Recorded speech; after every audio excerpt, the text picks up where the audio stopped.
Como os anjos caídos Nefelins conseguiram engravidar as mulheres humanas em Gênesis 6. A Bíblia, em seus enigmáticos versículos de Gênesis 6, lança uma faísca de mistério que incendeia a imaginação por milênios. A união entre os filhos de Deus e as filhas dos homens, que deu origem a uma raça de gigantes, os Nefilim. O texto canônico é breve, quase um sussurro sobre um cataclismo que ajudou a selar o destino do mundo pré-diluviano. Para desvendar o véu sobre como essa união proibida teria sido possível, é preciso mergulhar em águas mais profundas e antigas, consultando textos apócrifos como o livro de Enoque, que serviu de roteiro para a compreensão judaica antiga deste evento. A narrativa que se segue não é um tratado teológico, mas uma imersão imaginativa nessas tradições, tecendo uma história que busca dar forma, cor e intenção ao ato primordial de transgressão, o momento em que seres celestiais consumidos pelo desejo romperam a barreira entre os mundos para se unirem à humanidade, desencadeando uma era de caos e corrupção. Segundo as fontes mais antigas, no livro de Enoque e em vários Midrashim, os anjos caídos desceram, assumiram aparência humana e mantiveram relações com mulheres, gerando os Nefilim, um evento apresentado como real e físico responsável por consequências espirituais e sociais graves. Mas como isso seria possível? O mecanismo da união proibida, segundo Daniel Mastral, ex-satanista brasileiro. Mastral descreve um processo que vai além da simples materialização física. Ele o apresenta como um ato de alta tecnologia espiritual e manipulação genética. Os passos seriam os seguintes. Primeiramente, os anjos caídos, demônios em sua terminologia, precisavam se manifestar no plano físico.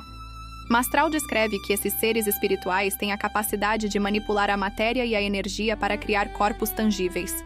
No entanto, eles se depararam com uma barreira fundamental, a incompatibilidade genética e espiritual. Incompatibilidade genética. O DNA ou a essência de um ser celestial, mesmo que caído, seria incompatível com o genoma humano. Uma união direta, segundo Mastral, não geraria um descendente viável. Seria como cruzar espécies completamente distintas. Incompatibilidade espiritual. A natureza de seus corpos materializados era uma construção. Não possuía a centelha de vida, o espírito humano, que Deus sopra nos homens.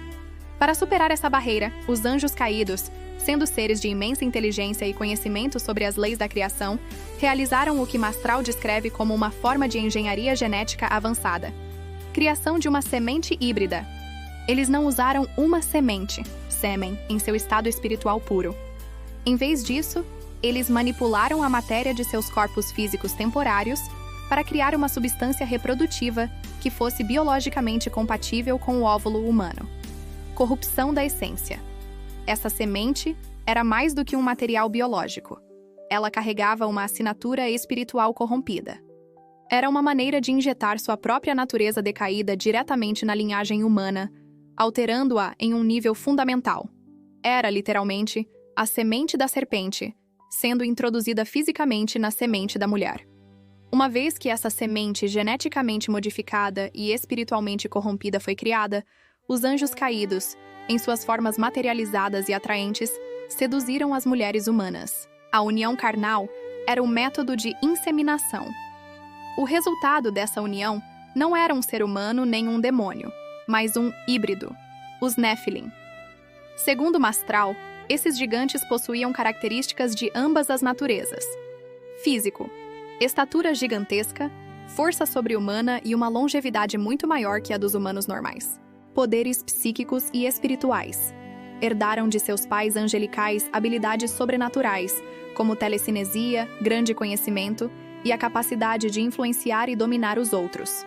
Vazio espiritual. No entanto, eles nasciam sem um espírito humano, sendo espiritualmente ocos, ou já nascendo com uma natureza intrinsecamente maligna e perversa, sem a capacidade de se conectar com Deus. Eram recipientes perfeitos para a maldade.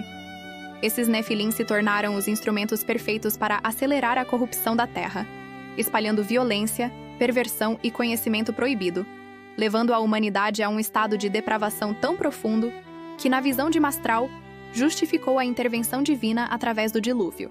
A Sombra do Hermon, uma história da união proibida. Nos dias em que a terra ainda era jovem e o hálito do Criador fresco sobre as águas, a humanidade florescia em sua inocência. As filhas dos homens, nascidas do pó, possuíam uma beleza frágil e efêmera, uma canção de vida que ecoava pelos vales e montanhas.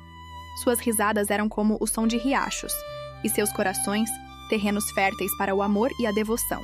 Do alto eles observavam. Eram os vigias, uma ordem de anjos designada para zelar pela jovem criação, para instruir e proteger sem, contudo, interferir. Eram seres de pura luz e espírito, tecidos da matéria do céu, cujas formas não eram limitadas pela carne e pelo sangue. Seus nomes eram como trovões e sua glória, insuportável ao olho mortal. Mas a observação prolongada gerou um desejo profano. Liderados por Semiasa, cujo poder era superado apenas por sua arrogância, 200 desses vigias reuniram-se no cume do Monte Hermon. Lá, sob um céu que não mais lhes parecia um lar, fizeram um juramento terrível, amaldiçoando-se mutuamente caso falhassem em seu intento. O objeto de sua cobiça eram elas, as filhas dos homens. Vejam como são belas, dizia Semiasa, sua voz uma melodia perigosa. Sua forma, sua paixão, sua mortalidade, tudo o que não podemos ter. Tomemos para nós esposas dentre elas e geremos filhos. O mistério não reside na biologia, pois o espírito não possui semente. Reside na transgressão da própria natureza. Para consumar seu desejo, os vigias cometeram o primeiro e mais terrível ato de rebelião. Eles se materializaram. Não era uma encarnação santa, como a que um dia viria ao mundo, mas uma autoconstrução, uma profanação. Eles teceram para si mesmos corpos a partir dos elementos da terra, moldando o pó e o ar com seu poder celestial. Sua aparência, quando desceram, não era a de homens comuns. Eram figuras de uma beleza avassaladora e aterrorizante. Sua pele brilhava com uma luz pálida sob o sol. Seus olhos continham a vastidão das galáxias e suas vozes podiam encantar ou quebrar a vontade de um mortal. Para as filhas dos homens, a chegada deles foi como a descida dos próprios deuses. Quem poderia resistir a um ser que prometia os segredos das estrelas em troca de um abraço? A união não foi um ato de violência, ao menos não no início, mas de sedução cósmica. O anjo caído, em seu corpo simulado, aproximava-se da mulher escolhida. Ele não precisava forçá-la, ele a encantava. Ele lhe mostrava visões do céu, ensinava-lhe o poder das raízes e das ervas, revelava-lhe os mistérios da lua e do sol. Ele lhe oferecia poder e conhecimento em um mundo de simplicidade e trabalho árduo. E quando a união acontecia, era uma fusão profana de duas naturezas incompatíveis. O espírito imortal e a carne mortal se entrelaçavam. A semente dos anjos não era física, mas espiritual, uma centelha de seu poder e natureza decaída que se implantava no ventre da mulher. Era uma corrupção da própria essência da criação, uma violação da ordem divina que separava o céu e a terra. A gravidez que se seguia era monstruosa. Os ventres das mulheres se esticavam de forma desproporcional, pois o que crescia dentro delas não era inteiramente humano. Eram os Nephilim, os caídos, os gigantes de outrora. Quando nasciam, sua natureza híbrida era evidente. Eram de estatura imensa, possuíam uma força descomunal e um apetite insaciável. Essa fome não era apenas por comida. Eles devoravam as colheitas, o gado, e quando isso não bastava, voltavam-se contra os próprios homens. O livro de Enoque descreve seu canibalismo e a forma como bebiam o sangue de suas vítimas. Eram a encarnação do erro de seus pais. Seres de poder celestial presos em corpos de desejo terreno, sem a centelha divina da alma humana, mas com uma voracidade que o mundo não podia conter. Os anjos caídos, seus pais, não pararam por aí. Eles ensinaram aos homens os segredos que deveriam permanecer selados. Azazel ensinou a forjar espadas e escudos, iniciando a era da guerra. Semiasa ensinou os encantamentos e a feitiçaria. Outros ensinaram a astrologia, a cosmética para a vaidade e a ciência da falsidade.